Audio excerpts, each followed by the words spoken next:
ನೋಡಿ ನಾವು ಹರಿಯಾಣ, ಹಿಮಾಲಯ, ಗುಜರಾತ್ ಸೇರಿದಂತೆ ಈ ಪರ್ವತಗಾಡು ಪ್ರದೇಶಗಳಲ್ಲಿ ಅಘೋರಿಗಳ ವಾಸದ ಬಗ್ಗೆ ನಾವು ಕೇಳಿರ್ತೀವಿ, ನೋಡಿರ್ತೀವಿ. ಹಾಗೆ ಮಹಾಕುಂಭದಲ್ಲಿ ಅವರ ಸಾನ್ನಿಧ್ಯವನ್ನ ನಾವು ನೋಡಿದ್ದೀವಿ. ಅದೆಲ್ಲದರ ಹೊರತಾಗಿ ಕರ್ನಾಟಕದಲ್ಲಿ ಅಘೋರ ದೀಕ್ಷೆಯನ್ನ ಪಡೆದುಕೊಂಡು ಕರ್ನಾಟಕದಲ್ಲಿ ಶಿವನ ಉಪಾಸನೆಯನ್ನ ಮಾಡ್ತಾ ಅಘೋರದ ಸನ್ಯಾಸತ್ವದಲ್ಲಿ ಇರುವಂಥ ಗುರುಗಳನ್ನ, ಬಾಬಾಗಳನ್ನ ಬಹುಶಃ ನಾವು ಮಹಾಕುಂಭದಲ್ಲಿ ನೋಡಿದ್ದು ಬಹಳ ವಿರಳ. ಈಗ ನನ್ನ ಜೊತೆಲಿದ್ದಾರೆ ಕರ್ನಾಟಕದಿಂದ ಬಂದಿರುವಂಥ ಸಾಧು ಸಂತರು, ಅಘೋರಿಗಳು, ದೀಕ್ಷೆಯನ್ನು ಪಡ್ಕೊಂಡವರು, ನಿನ್ನೆ ಮೊನ್ನೆ ದೀಕ್ಷೆ ತಗೊಂಡವರು ಕೂಡ ಇದ್ದಾರೆ. ಅವ್ರದ್ದು ಹೆಂಗಿರುತ್ತೆ, ಏನು ಎತ್ತ, ಅವ್ರ ವಿಚಾರ ಏನು ಅನ್ನೋದ್ರ ಬಗ್ಗೆ ಮಾತಾಡೋಣ. ನಮಸ್ಕಾರ. ನಮಸ್ಕಾರ. ತಮ್ಮ ಹೆಸರು? ನಮ್ಮ ಹೆಸರು ಆದೇಶ್ ನಾಗನಾಥ್ ಅಗೋರಿ.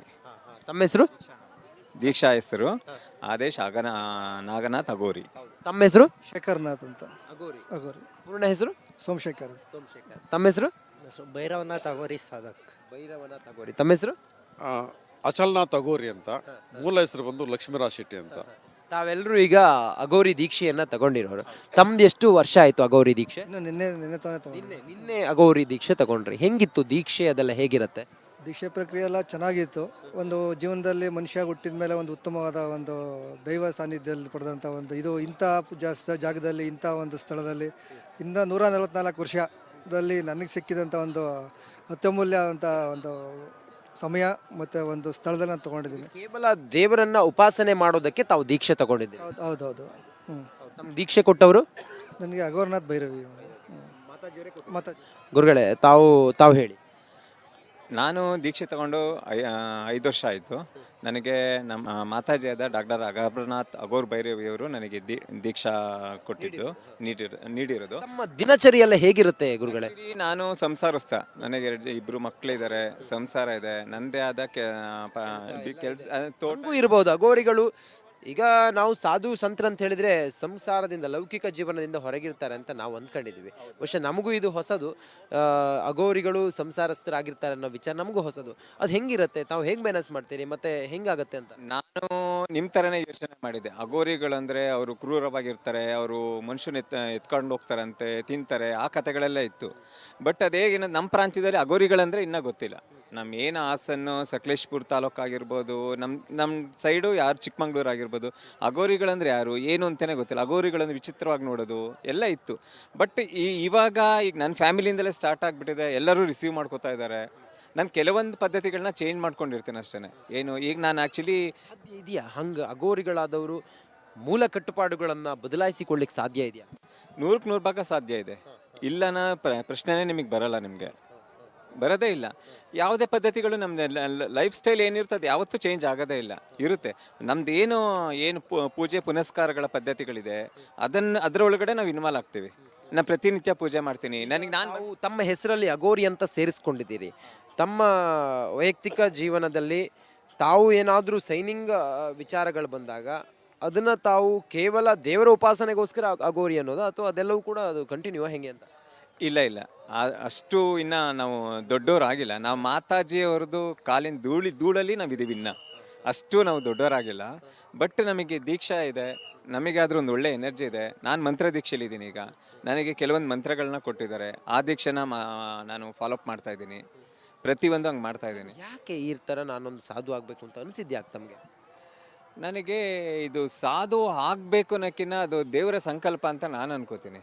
ಮಾತಾಜಿ ದೇವ್ರ ರೂಪದಲ್ಲಿ ಬಂದು ನನಗೆ ದೀಕ್ಷೆ ಕೊಟ್ಟಿದ್ದಾರೆ. ನನಗೆ ವೈಯಕ್ತಿಕವಾದ ಪ್ರಾಬ್ಲಮ್ಗಳೇ ನನಗೆ ನಾನು ದೀಕ್ಷೆ ತಗೊಂಡ್ಮೇಲೆ ಸರಿ ಹೋಗಿದೆ. 100% ಸರಿ ಹೋಗಿದೆ. ದೀಕ್ಷೆ ತಗೊಂಡ ಮೇಲೆ ಈ ಥರ ಈ ತಲೆಯ ಬುರುಡೆ ಇರುವಂಥ ಸರ ಆಗಿರ್ಬೋದು, ರುದ್ರಾಕ್ಷ ಆಗಿರ್ಬೋದು ಧರಿಸಲೇಬೇಕು ಅಂತಿದೆ.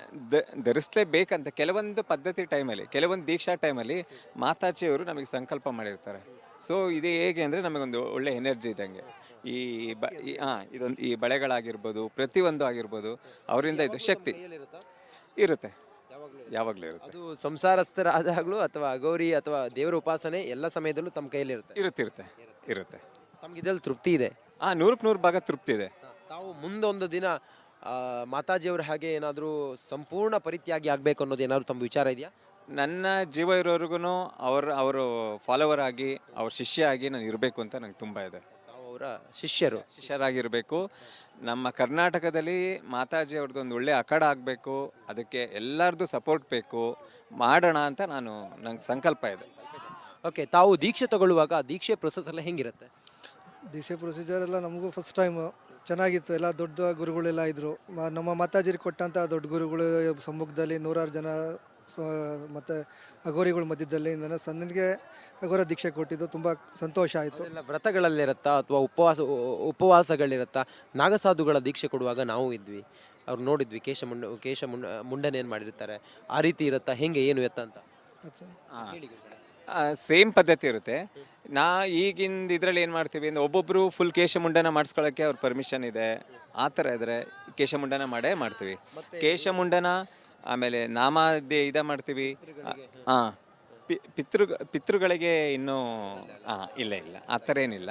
ಆ ಪದ್ಧತಿಗಳೇ ಹೋಗ್ತಾ ಚೇಂಜ್ ಆಗುತ್ತೆ, ಬೇರೆ ಬೇರೆ ಥರ ಇರುತ್ತೆ.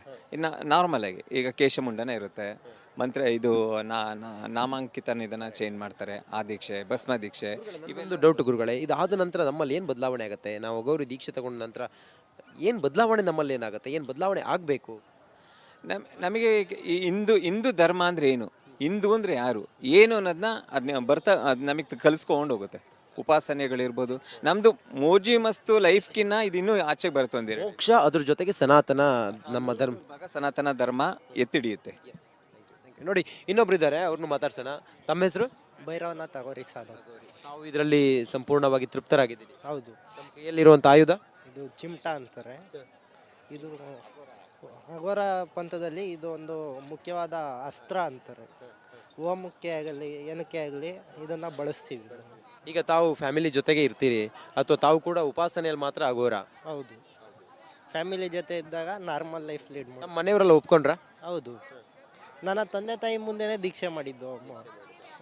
ನನ್ನ ಗುರು ನನ್ನ ತಂದೆ ತಾಯಿ ಮುಂದೆನೇ ದೀಕ್ಷೆ ಕೊಟ್ಟಿದ್ದು. ಅವರು ನಿಮ್ಗೆ ಯಾವುದೇ ವಿರೋಧ ಆ ಥರ ಏನಿರಲಿಲ್ಲ? ಆರಾಧನೆಯಲ್ಲಿ ಉಪಾಸನೆ ಅನ್ನೋ ವಿಚಾರ ಅಷ್ಟೇ. ಹೌದು. ಗುರುಗಳೇ ನಮಸ್ತೆ. ತಾವು ಕೂಡ ಮಾಧ್ಯಮದಲ್ಲಿರೋದು ಇದ್ದಿದ್ರು, ಆದರೆ ನಮ್ಗೆ ಆಶ್ಚರ್ಯ ಏನಂತ ಹೇಳಿದ್ರೆ, ನಮ್ಗಿದು ಗೊತ್ತಿಲ್ಲ ಅಗೋರ ಅಂದ್ರೇನು ಅಥವಾ ಹೆಂಗಿರುತ್ತೆ ದೀಕ್ಷೆ ಅನ್ನೋದ್ರ ಬಗ್ಗೆ ನಮ್ಗೆ ವಿಚಾರ ಗೊತ್ತಿಲ್ಲ. ನಾವು ಅದ್ರ ಅಷ್ಟೊಂದು ಡೀಪಾಗಿ ಹೋಗಿಲ್ಲ. ತಾವರು ಮಾಧ್ಯಮದಲ್ಲಿದ್ರಿ, ತಮಗೆಲ್ಲ ಗೊತ್ತಿದೆ ಹೆಂಗಿರುತ್ತೆ ಏನು ಎತ್ತ. ಮಾಧ್ಯಮ ಹೊರ ಜಗತ್ತಿಗೆ ಏನು ಎಲ್ಲದು ಗೊತ್ತಿದೆ. ತಾವೀಗ ಸನ್ಯಾಸಿ ಆಗುವ ಮೊದಲ ಹಂತದಲ್ಲಿ ಇದ್ದೀರಿ, ತಮ್ಗೇನು ಅನ್ಸುತ್ತೆ? ಅಲ್ಲ, ನಾನು ಸನ್ಯಾಸಿ ಅಲ್ಲ, ಸಂಸಾರಿಯಾಗಿ ಇದ್ದೀನಿ ಕೂಡ. ನನಗೂ ಮಕ್ಕಳಿದ್ದಾರೆ. ನಾನು ಮೀಡಿಯಾದಲ್ಲಿ ಕೆಲಸ ಮಾಡಬೇಕಾದ್ರೆ ಹೀಗೆ ಒಂದು ಸಲ ಹಿಮಾಲಯಕ್ಕೆ ಹತ್ರ ಹೋಗಬೇಕು ಸಂದರ್ಭ ಬಂತು. ಅಲ್ಲಿ ಹೋದಾಗ ನೋಡ್ತೀನಿ, ಅಲ್ಲಿ ಸಾಧುಗಳು ಇವರೆಲ್ಲ ನೋಡಿದಾಗ ನನಗೆ ಕುತೂಹಲ ಜಾಸ್ತಿ ಆಗ್ತಾ ಇತ್ತು. ಏನಿದೆ ಅದರಲ್ಲಿ, ಏನಿದೆ ತಿಳ್ಕೊಳ್ಳೇಬೇಕು ಅಂತ ಪ್ರಯತ್ನ ಪಡ್ತಾ ಹೋದೆ. ಅದಕ್ಕಿಂತ ಇನ್ನೊಂದು ಅಂದರೆ, ಅಘೋರಿಗಳಲ್ಲಿ ಅವರು ಹೇಳಿದಾಗ ನಾವು ಹೋಗಬೇಕು ಆಚೆಗೆ.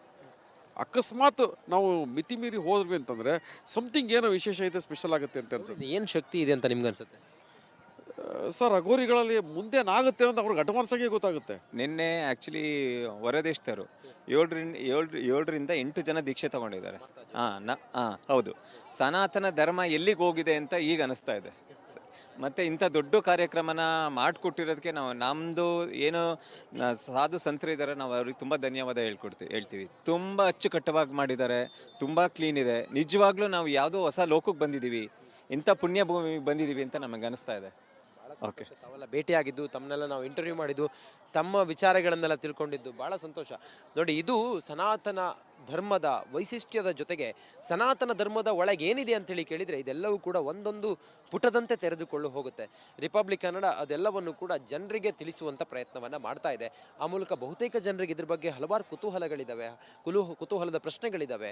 ದಕ್ಷಿಣ ಭಾರತದ ಜನ ಅಘೋರಿ ಅಂತೇಳಿ ಹೇಳಿದರೆ ಅವ್ರ ಮನಸ್ಸಲ್ಲಿ ಬೇರೆ ರೀತಿಯ ಭಾವನೆಗಳಿದೆ. ಆದರೆ ನೈಜತೆ ಏನು ಅನ್ನೋದು ಜನರಿಗೆ ಗೊತ್ತಾಗಬೇಕಾಗಿದೆ. ಅದು ರಿಪಬ್ಲಿಕ್ ಕನ್ನಡದ ಮೂಲಕ ಪ್ರಯಾಗರಾಜನ ಈ ದೇವಭೂಮಿಯಲ್ಲಿ ಸಾಕಾರ ಇದೆ ಅನ್ನೋದೇ ನಮ್ಮೆಲ್ಲರಿಗೂ ಕೂಡ ಹೆಮ್ಮೆ. ಕ್ಯಾಮ್ರಾ ಪರ್ಸನ್ ಕೃಷ್ಣ ಜೊತೆ ನಾನು ಪ್ರಯಾಗರಾಜ್ನಿಂದ ಕುಂಭಮೇಳಕ್ಕಾಗಿ ರಂಜಿತ್ ಶಿರಿಯಾರ್, ರಿಪಬ್ಲಿಕ್ ಕನ್ನಡ.